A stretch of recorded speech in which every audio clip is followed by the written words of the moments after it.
बात आई, लेकिन उसके बावजूद मकसद छोड़ा नहीं है, उस मकसद पे डटे हुए हैं। अब यहाँ पे अजीजों आप ये देखें कि जो बला और मुसीबत आती है, जो शक्तियाँ आती हैं जिंदगी की कामयाबी में या आखिरत की कामयाबी में, इस सख्ती में कोई ना कोई हिकमत मौजूद होती है। सही, ये शक्तियाँ कभी कभी ऐसा होता है, शक्तियाँ हमको जो है वो कुछ बड़ा बनाने के लिए आती हैं। कभी हिकमत हम समझते हैं, कभी हिकमत नहीं समझते हैं। हम ये समझते हैं कि नहीं, मेरे साथ क्यों हो रहा है, मेरे साथ क्यों इतनी रुकावटें हैं, मेरे साथ क्यों इतनी शक्तियाँ हैं, और उसमें हम जो है वो अपना मकसद जो है बदल देते हैं। मैंने कहा कि सब्र का एक जो सही तरीका है वो ये कि आपकी जिंदगी में जब भी शक्ति आए परवरदिगार की तरफ से, आप ये समझ लें कि इसमें कोई ना कोई हिकमत है, कोई ना कोई चीज ऐसी है कि जो या तो आप समझ जा रहे हैं या कभी नहीं समझ पा रहे। मिसाल के तौर से कुछ जवान यहाँ पे मौजूद हैं, मैं उनके लिए मिसाल देना चाहूँगा। एक शख्स थे मदनी खयाती, वो एक किसी गाँव में रहते थे। तो उनके पास जीने का सिर्फ एक सहारा था, वो था उनका घोड़ा। कुछ नहीं था, सिर्फ घोड़ा था। इत्तेफाक से एक दिन ऐसा हुआ कि वो घोड़ा जंगल में चला गया, गुम हो गया। अब गांव के जितने भी लोग थे उन सब लोगों को पता चला कि मदनी खयात का घोड़ा जो है वो गुम हो गया। उन्होंने सोचा कि चल के मदनी खयात के पास उनको थोड़ा तसल्ली देते हैं, थोड़ा समझाते हैं, क्योंकि इनके पास एक घोड़ा था, वो घोड़ा जो है वो उनसे गुम हो गया। सारे लोग आए गांव के, कहा कि आपका घोड़ा जो है वो आपसे बिछड़ गया, हमको बहुत अफसोस है। तो जैसे वो लोग अपने अल्फाज में इनकी दिलजोई कर रहे थे, मदनी खयात ने खूबसूरत जुमला कहा कि is this good luck bad luck who nose. उसने कहा कि ये गुड लक है या बैड लक है, कौन जानता है। वो जितने लोग आए थे उन्होंने कहा कि हम तो इसकी दिलजोई के लिए गए थे और ये हमसे ये कह रहा है, तो सब वापस चले गए। अब 3-4 दिन गुजरे थे, तो वो जो घोड़ा अकेले जंगल में गया था वो 7 घोड़े लेकर वापस आए। और कह दिया 7 घोड़े अपने साथ लेकर आए। अब सारे गांव वालों को पता चला, तो अब सारे लोग कहते हैं ये खुशी का मौका है, मदनी खयात के पास चलकर उसको मुबारकबाद देना चाहिए कि तुम्हारे पास 7 घोड़े आ गए। सारे लोग आए, आगे कहते हैं कि आपको बहुत बहुत मुबारकबाद पेश करते हैं कि आपका घोड़ा जो है वो 7 घोड़े आपके पास वापस आ गए। बड़ी खुशी की बात है, आपके घर में अपने पास में जो तरीका होता है। फिर मदनी खयात ने कहा कि is this good luck bad luck who nose. कैसा बदलाव है, हम लोग तो इसके पास इस उससे आ रहे हैं और ये जो है वो इतना रूड जवाब दे रहा है, इस गुड लक बैड लक हू नोस कौन जानता है। सारे लोग फिर चले गए। मदनी खयात का एक लड़का था, वो एक दिन इन्हीं 7 घोड़ों में किसी एक घोड़े पर बैठ के सवारी कर रहा था। अब सवारी करते करते घोड़े ने उसको गिरा दिया, और जब वो गिरा तो उसका पैर जो है वो टूट गया। गांव वालों को फिर मौका मिला, गांव वाले फिर जो है वो आए इस लिहाज से जो बाप के लिए सब मर रहा है कि बेटे का जो है पैर टूट जाए। आने के बाद कहते हैं कि बड़ा अफसोस हुआ कि आपके बेटे का जो है पैर टूट गया, अगर किसी चीज की जरूरत हो तो हम लोग को याद कर लीजिएगा, हम सारे लोग जो है वो आपके साथ हैं। मदनी खयात तो वही standard is this good luck bad luck who nose. भाई तुम अजीब आदमी हो, तुम लोग तकलीफ करते हो, हम तुम्हारे पास आते हैं कि अपनी काजा के लिए जो सिंपैथी है वो तुम्हारे साथ शेयर करें, और तुम जो इतना रूड जवाब देते हो, सब चले जाते हैं। अब थोड़ा टाइम गुजरा, उसी गांव में करीब वाले गांव ने हमला कर दिया। जो उस गांव का बादशाह था उसने इस गांव के ऊपर कब्जा कर लिया और कहा कि इस गांव के जितने भी बच्चे हैं सबको गिरफ्तार करके अपनी कस्टडी में लेकर चलो। लेकिन जब मदनी खैयात के लड़के का नंबर आया तो इसका पैर टूटा हुआ था। कहा कि सारे बच्चों को ले लो लेकिन मदनी खैयात के लड़के को छोड़ दो। अब सारे गांव वाले के लिए जो है वो गम की खबर थी, लेकिन मदनी खैयात के लड़के को सिर्फ इस वजह से छोड़ दिया, पैर टूट गया, क्योंकि पैर टूटा हुआ था। अब सारे लोग फिर आ गए कि भाई हमारे लिए तो गम है लेकिन आपके लिए तो बड़ा अच्छा। भाई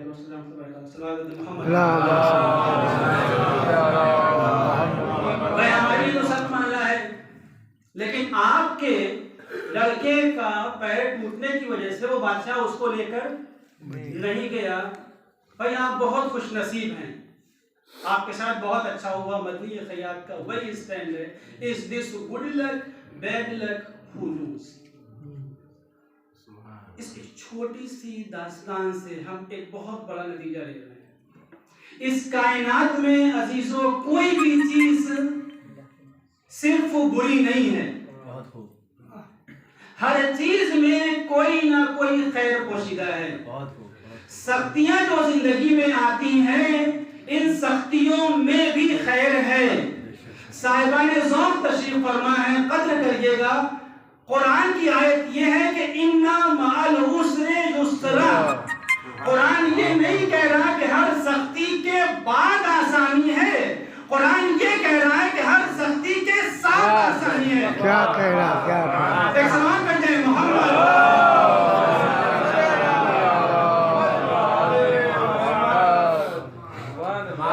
के साथ आसानी है, हर सख्ती में कोई ना कोई खैर पोशीदा है, कोई भी चीज बुरी नहीं है। अब जब यहाँ तक अजीजों आप आ गए तो बस दो बातें और रब्ते मसाइल। ये जो सख्तियां होती हैं ये इंसान को बड़ा बनाने के लिए होती है। जिस इंसान को अल्लाह को जितना बड़ा बनाना होता है उतनी बड़ी सख्ती उसकी जिंदगी में अल्लाह डाल देता है। आप अपनी दुनियावी जिंदगी में देख लें कि जो तरक्कियां कर रहे हैं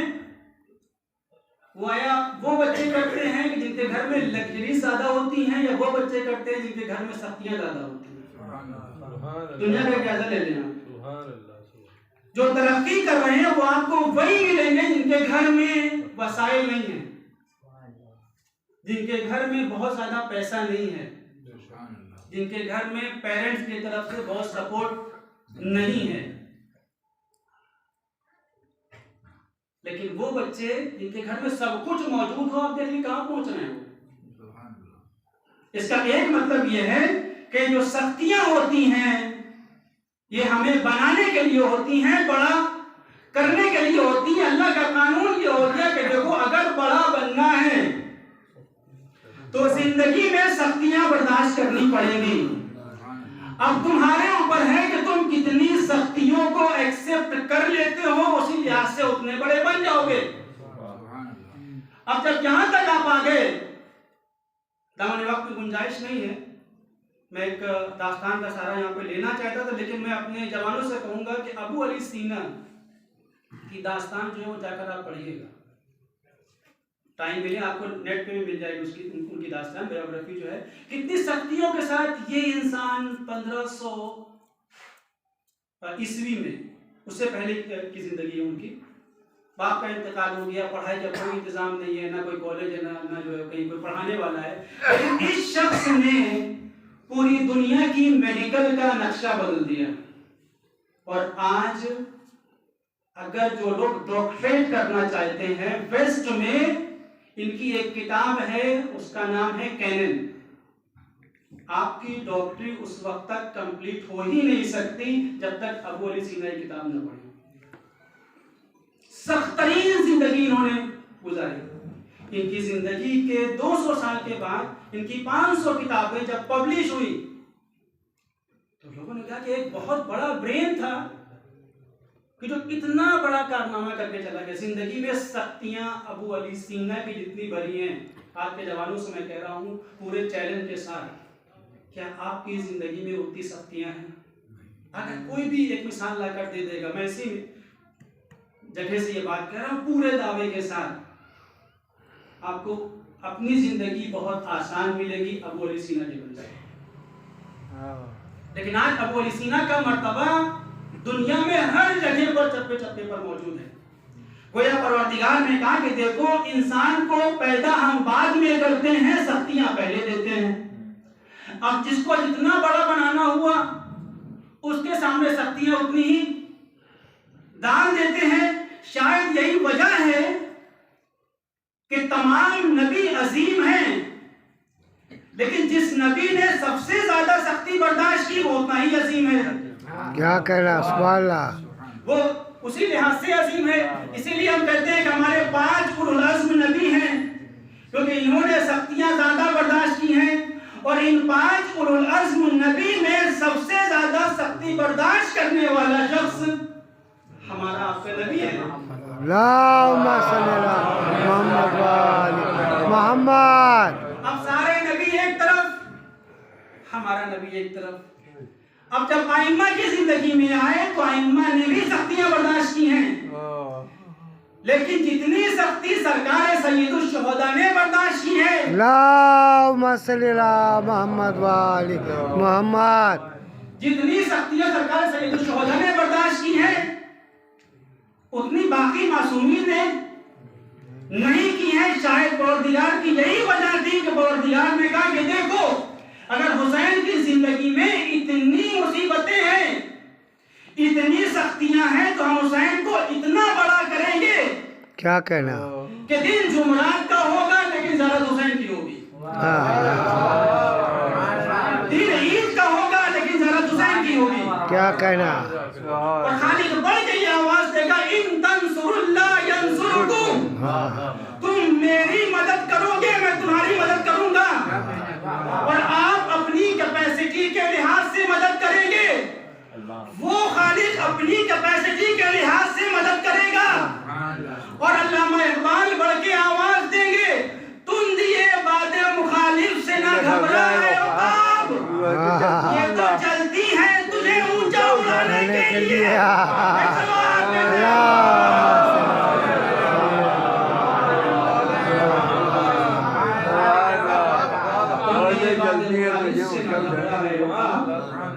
ये तो चलती है इमाम हुसैन की अपनी एक अलग शख्सियत, सब्र की वजह से, शक्तियों की वजह से। और सब्र की दूसरी मिसाल इमाम कासिम की। आइम्मा में आप देख लीजिए 14 साल का जिंदान, ये कम नहीं होता है।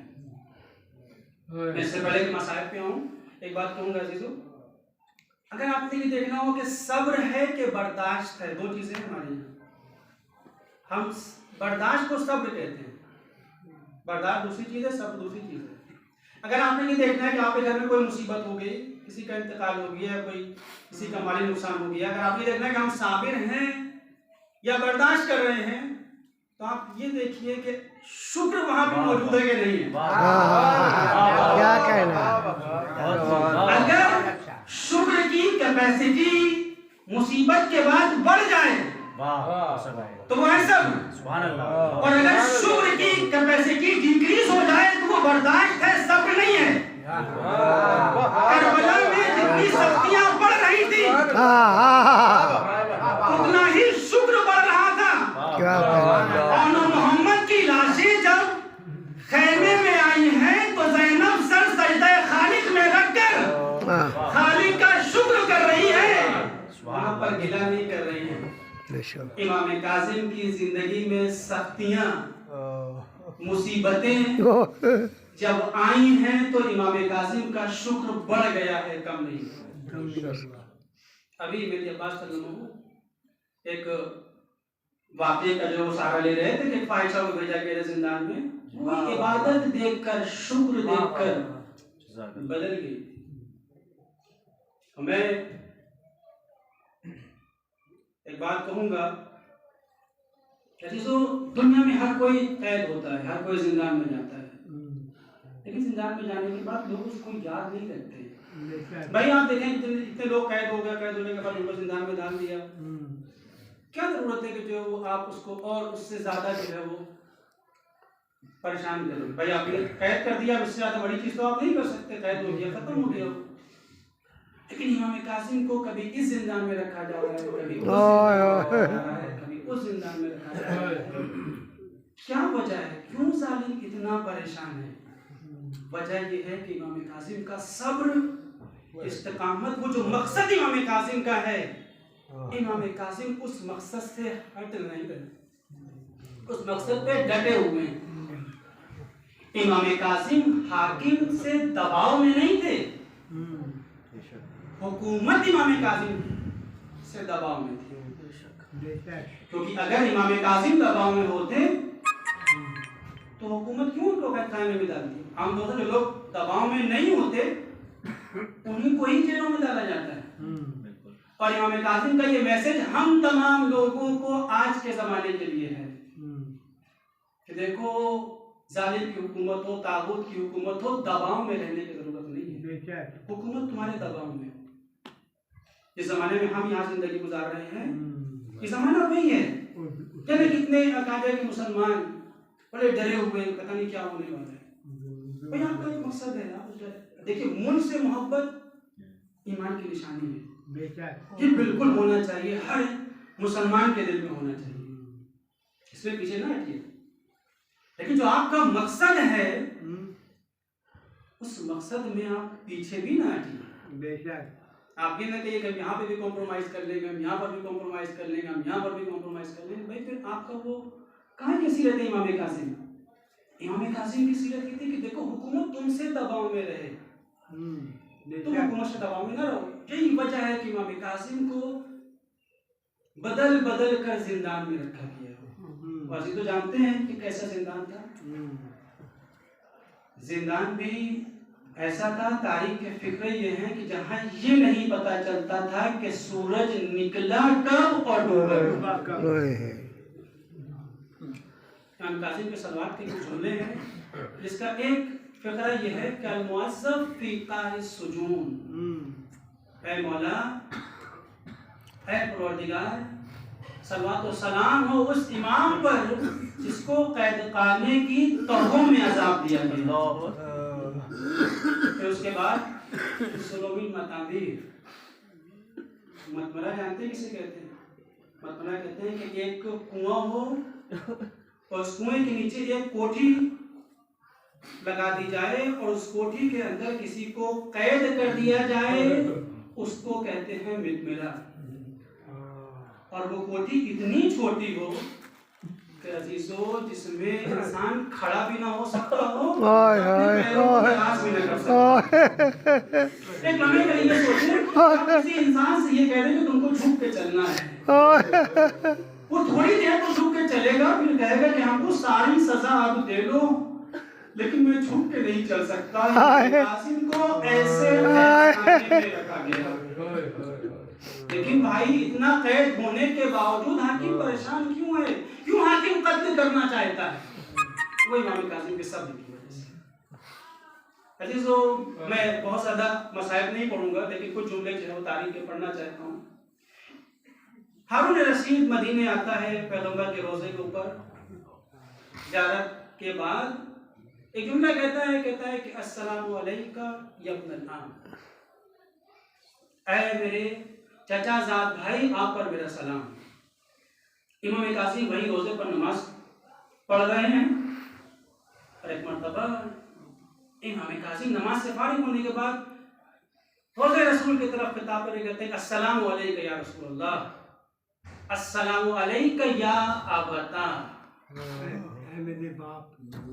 इमाम कासिम हारून को बता ये रहे हैं कि तू फख्र फरोशी कर रहा है कि सिर्फ इसलिए कि तू अब्बास के खानदान से है और अब्बास रसूलुल्लाह के चचा हैं, तू चचाजाद भाई होने के लिहाज से फख्र कर रहा है। ये मेरे बाप हैं, हम इनके खानदान से हैं, तू ज्यादा अजीज है या मैं ज्यादा अजीज हूँ? बस यही वो जगह थी कि जहां से इमाम कासिम की गिरफ्तारी का हुक्म हो गया। अब तो कारवान तैयार हुए, कारवान की महमिलें तैयार हुई और इस अंदाज में तैयार हुए किसी को पता न चले कि इमाम कासिम किस तरफ चले गए। एक कारवान को बसरा जाना है, कारवान को बगदाद जाना है। इमाम कासिम कसीर औलाद हैं, बहुत चाहने वाले इमाम कासिम के मौजूद हैं, लेकिन अजीजों इतने चाहने वाले लोग मौजूद हैं, कसीरुल औलाद भी हैं, लेकिन उन्हीं लोगों के दरमियान से मेरे आपके इमाम को कैद करके बसरे की तरफ ले जाया गया। इमाम बसरे आते हैं और यहाँ पर ईसा इब्न जाफर मंसूर दवांती का पोता है, उसके कैदखाने में इमाम को डाल दिया जाता है और 1 साल तक इमाम उसी कैदखाने में कैद रहते हैं।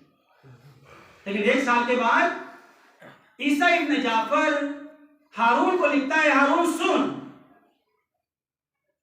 क्या तो तू इन्हें आजाद कर दे या मैं इन्हें आजाद कर दूंगा अगर तूने आजाद न किया, क्योंकि हमने इनके अंदर कोई बुराई देखी नहीं। ये दिन भर रोजे से रहते हैं और रात में इबादत करते हैं। और एक दिन हमने ऐसा सोचा कि हम सजदे में ये तो सुने कि ये कहते क्या है, तो ये ना तो तेरे लिए बदुआ करते हैं ना ये मेरे लिए बदुआ करते हैं, बस अपने रब से अपनी मग़फ़िरत की दुआ करते हैं। हारून इसको ले जा, मैं इनको निदान भी नहीं कर सकता। हारून ने एक जिंदान से उठाकर दूसरे जिंदान में डाल दिया। अब वहां भी इमाम कासिम का दस्तूर यही है, जो निगहबान है उसको रहम आता है, थोड़ी आसानी देता है। हारून से कहता है कि हारून मैं इन्हें कत्ल नहीं कर सकता, इनके अंदर कोई बुराई है ही नहीं। तो हारून ने उस जिंदान से उठाकर दूसरे जिंदान में डाल दिया। तारीख के जुमले ये हैं कि ला यज़ाल यंतकिल मिन सिजनिन इला सिजन, ये मेरा इमाम एक जिंदान से दूसरे जिंदान तक मुंतकिल होता रहा और जिस जिंदान में भी जाता है वहां लोगों को मुनकलिब कर रहा है। लोग जो है वो इमाम के किरदार की वजह से बदल रहे हैं और हर सख्ती करने वाला इमाम के ऊपर रहम कर रहा है। और इमाम का आखिरी जिंदान जानते हैं कौन सा जिंदान है? सिंदी इब्न शाहिक यहूदी, जो जालिम तरीन शख्स है, जिसके जिंदान में इमाम कासिम को डाला गया। अजीजों अब की जो जिंदान है इसमें जो इमाम कासिम आते हैं, पता नहीं इस मलून ने कौन सा जुल्म इमाम कासिम पर किया कि वो इमाम के जो पहले जिंदान में इमाम को डाला गया था, इमाम के दुआ के जुमलात ये होते थे, परवरदिगारा मुझे कोई एक ऐसी तन्हाई की जगह दे दे जहां पर मैं तेरी इबादत कर सकूं। अल्लाहुम्मा वक़द फ़अल्ता वलकल हम्द, परवरदिगारा तूने वैसा कर दिया जैसा मैं चाहता था, उस पे तेरा शुक्र है। लेकिन वही इमाम जब जिंदी इब्न शाहिक के जिंदान में आता है तो अब मुनाजात के तरीका बदल जाता है, मुनाजात के जुमले बदल जाते हैं। इमाम का जुमला ये है कि अल्लाहुम्मा इलाही, ऐ मेरे अल्लाह, या मुक़ल्लिस शजर बैनर रमले वल माए वत्तीन, ऐ मेरे खुदा जो पेड़ को जमीन से मट्टी से निजात देने वाले, खल्लिसली मिन यद हारून रशीद, मुझे हारून रशीद के हाथ से छुटकारा दे दे। तो अपनी दुआओं को फरामोश न करिएगा, क्योंकि ये इमाम वो है कि जो बाबुल हवाइज है। तारीख में 3 शख्सियतें हैं कि जिनको बाबुल हवाइज कहा जाता है। एक शहजादा अली असगर है कि जिनसे जो मांगना हो आप मांग लीजिए, आपकी दुआएं पूरी हो जाएंगी। दूसरी शख्सियत अबुल फजल अब्बास है कि उनसे जो मांगना हो दुआएं पूरी हो जाएंगी। और तीसरी शख्सियत खुद मूसी कासिम है, इमाम बाबुल हवाइज हैं। इमाम पे इतना जुल्म सिंदी इब्न शाहिक ने किया। एक दिन एक शख्स निगहबान के पास आता है और कहता है कि मैं इमाम की ज़ियारत करना चाहता हूँ। उसने कहा कि इमाम की ज़ियारत नहीं कराई जा सकती, कहा कि नहीं दूर से ही ज़ियारत करा दो। उसने कहा कि एक खिड़की है वहां से इमाम को देख ले। अब उसने उस खिड़की के पास से इमाम को नीचे देखा तो कहा यहाँ तो कोई भी दिखाई नहीं दे रहा। निगहबान ने कहा जरा गौर से देख। उसने और गौर से देखा, कहा यहाँ कोई भी नहीं दिखाई दे रहा। निगहबान ने पूछा मुझे ये बता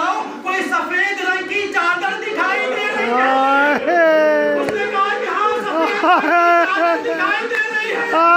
इमाम ने कहा बस उसी चादर के नीचे तुम्हारा इमाम मौजूद है। अजीजों, इमाम के ऊपर इतना जुल्म किया गया कि अब दूर से इमाम के आसारे बदन नुमाया नहीं हो रहे। हाय मौला। पर को 3 जुमले सुन लीजिए, मजलिस तमाम हो गई। उनसे कुछ लोग इमाम की ज़ियारत को आते हैं और हाकिम से इधर उधर से बात करते कहते हैं हमको इमाम की ज़ियारत करनी है। बड़ी ही अप्रोच लगाने के बाद उनको ये इजाजत मिली, उनसे कहा कि आप यहाँ पे बैठ जाएं और इसी दरवाजे से जो है वो इमाम का ज़ुहूर होगा। हम में से अजीजों हर कोई जो लोग ज़ियारत पे गए हैं वो ये जानते हैं कि जब हम इराक पहुंचते हैं तो वहां पर आयतुल्लाह सिस्तानी से जब मुलाकात होती है तो उनसे कहा ही जाता है कि आप सारे लोग बैठ जाएं, आयतुल्लाह सिस्तानी इसी जगह से आएंगे। हमारे ज़हन की तस्वीर क्या होती है? हमारे ज़हन की तस्वीर ये होती है कि जब आयतुल्लाह सिस्तानी आएंगे तो मैं ये कर लूंगा, मैं वो कर लूंगा, लेकिन ये तो आयतुल्लाह सिस्तानी है। अब जरा वक्त का इमाम जब आ रहा हो तो दिल की कैफियत क्या होगी? हमें से हर कोई शायद ये सोचेगा कि इमाम जब आएंगे तो हाथों का बोझा ले लेंगे। हम में से कोई ये सोचेगा मैं तो इमाम के कदमों पे गिर पड़ूंगा। हम में से कोई ये सोचेगा मैं तो इमाम की पेशानी का बोझा ले लूंगा। अजीजों, सुन सकोगे ये जज्बात इधर है, लेकिन उधर से जब दरवाजा खुला तो 4 मजदूरों के हमारे इमाम का लायका है। मैं एक बात कहता हूँ अजीजों, जो इमाम कसीर औलाद हो, जिनकी इतनी औलादें हो, क्या उसका जनाजा मजदूरों उठाया जाता है? आपने इसी कोरोना के दौर में देखा होगा, जिसका कोई भी वारिस नहीं होता उसका जनाजा भी किसी मजदूर ने नहीं उठाया। कोरोना के दौर में भी हर किसी ने यही सोचा कि अरे मुसलमान का जनाजा है, अरे हिंदुओं का भी जनाजा अगर है तो मजदूर नहीं उठाते। लेकिन इमाम कासिम का जनाजा मजदूरों के कांधों पर है। मैं कहूँगा इमाम रज़ा के दिल पर गुजर गई होगी जब बाप का जनाजा मजदूरों के कांधों पर देखा होगा। और मजलिस तमाम हो गई। आज भी इराक से जितनी भी तस्वीरें इमाम कासिम के जनाजे की आती हैं, हर जनाजे में आपने देखा होगा कि हर जनाजे में जंजीर लगी होती है, जंजीरें लटक रही होती हैं और जो जनाजा जो है वो निकलता है। कि बगदाद के पुल पर भी जो है वो आपने यही मंजर देखा होगा। इमाम कासिम के ऊपर इतना जुल्म, इतनी सख्तियां हुई कि इमाम कासिम की शहादत के बाद भी वो जंजीर इमाम कासिम से निकली नहीं।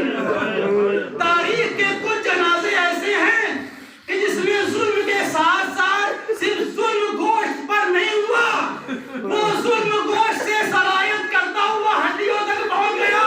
तारीख का पहला जनाजा इमाम हुसैन का है कि जहां इमाम हुसैन का जनाजा बाद पर जालिमीन ने इमाम हुसैन की हड्डियों को शिकस्ता कर दिया। तारीख का दूसरा जनाजा सैयद सज्जाद का है, जब वाक़े करबला के काफी अरसे के बाद जब इमाम बाक़िर ने गुस्ल दिया है तो चीख मार के रोए हैं और कहा है बाबा इतने साल गुजरने के बावजूद आपके जख्म आज भी ताजा है। तारीख का तीसरा जनाजा शहजादी फातिमा का है, जब इमाम अली शहजादी हैं तो गुस्ल देते देते अली की और किसी ने पूछा मौला आप तो बड़े शुजा हैं। मौला ने बोल दिया आवाज दी, कहा तुमने सही कहा, मैं बहुत शुजा हूँ, लेकिन गुस्ल देते वक्त मैंने ये देखा फातिमा का पहलू शिकस्ता था, मुझे बताया नहीं। और तारीख का चौथा जनाजा इमाम कासिम का है। मैं हाथों को जोड़कर इमाम रज़ा को पुरसा दूंगा। शहजादी मासूमा को पुरसा दूंगा। मैं कहूँगा इमाम रज़ा अपने बाबा का पुरसा कबूल करिए, इमाम रज़ा अपनी दादी का पुरसा कबूल करिए, इमाम रज़ा अपने दादा का पुरसा कबूल करिए। ये तस्वीर इमाम कासिम इस जुल्म में और भी हस्तियां अहले बैत की जुल्म में इस तरह से शरीक है। इमाम कासिम के जनाजे को बगदाद के पुल पर लाकर रख दिया गया। अब यहाँ से लोग इकट्ठा होना शुरू हुए। लोगों ने कहा कि इमाम कासिम का इंतकाल हो गया और हाकिम ने ऐलान ये किया कि इनको कत्ल नहीं किया गया, ये अपनी तभी मौत से मरे हैं। एक बूढ़ा शख्स है, वो ये कहता है कि नहीं, मैं इनसे पूछूंगा कि मौला आपको तभी मौत से मारा गया है या आपको कत्ल किया गया है? किसी ने कहा पूछने की क्या जरूरत है, कहा मैं पूछूंगा। वो बूढ़ा शख्स नजदीक आया और उसने कहा कि सादिक इब्ने सादिक, इसके सच्चे के बाप हो, सच्चे की औलादों में है, मुझे ये बताइए कि आपको कत्ल किया गया या आपको मारा गया? तारीख के फिक्रे हैं, लबों को जुम्बिश हुई। इमाम ने कहा कत्लन, कत्लन, कत्लन। मुझे कत्ल किया गया, मुझे कत्ल किया गया। सुलेमान इब्ने जाफर मंसूर दवारकी का पोता, जब उसको ये खबर हुई इमाम कासिम का जनाजा बगदाद के पुल पर लाके रख दिया गया। अल्लाह जिससे अपना काम लेना चाहे वो ले लेता है। सुलेमान इब्ने जाफर ने लोगों से कहा कि चलो जनाजे को छीन कर अपने इख्तियार में लेते हैं। ये कैसे हो सकता है कि इमाम का जनाजा बगदाद के पुल पर हो? सुलेमान इब्ने जाफर तारीख के फिक्रे हैं, सरूपा पर है ना, इमाम के जनाजे पर आया और जंग करने के बाद जनाजे को ले लिया। और तारीख के फिक्रे ये है कि इमाम को बड़े एहतराम के साथ गुस्ल दिया गया, कफन दिया गया। 2500 दिरहम का इमाम को कफन दिया गया। इमाम रज़ा मदीने से आ गए और जनाजे को बसतो एहतराम दफन कर दिया गया कुरैश के मकबरे में। बस आखिरी जुमला सुन ले, मजलिस तमाम हो गई। मैं इमाम रज़ा से हाथों कहूँगा, मौला बहुत सख्त है, ये देखना कि बगदाद के पुल पर लग दिया जाए। मौला बहुत सख्त है, बाप का मजदूरों के कांधों पर उठे। मौला बड़ा सख्त है, बाप के जनाजे पर बुरे कलमात का इस्तेमाल किया जाए। लेकिन मौला जहाँ आपने ये देखा वही आपने ये भी तो देखा, जनाजा उठाया गया, कफन दिया गया, गुस्ल दिया गया एहतराम के साथ। इमाम को दफन कर दिया। लेकिन हमारी जाने कुर्बान उस बेटे पर अपने बाप का जनाजा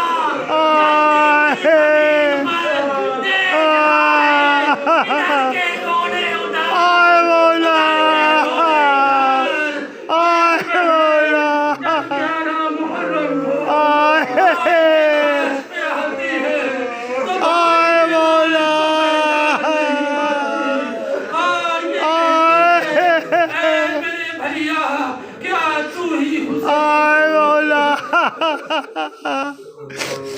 आय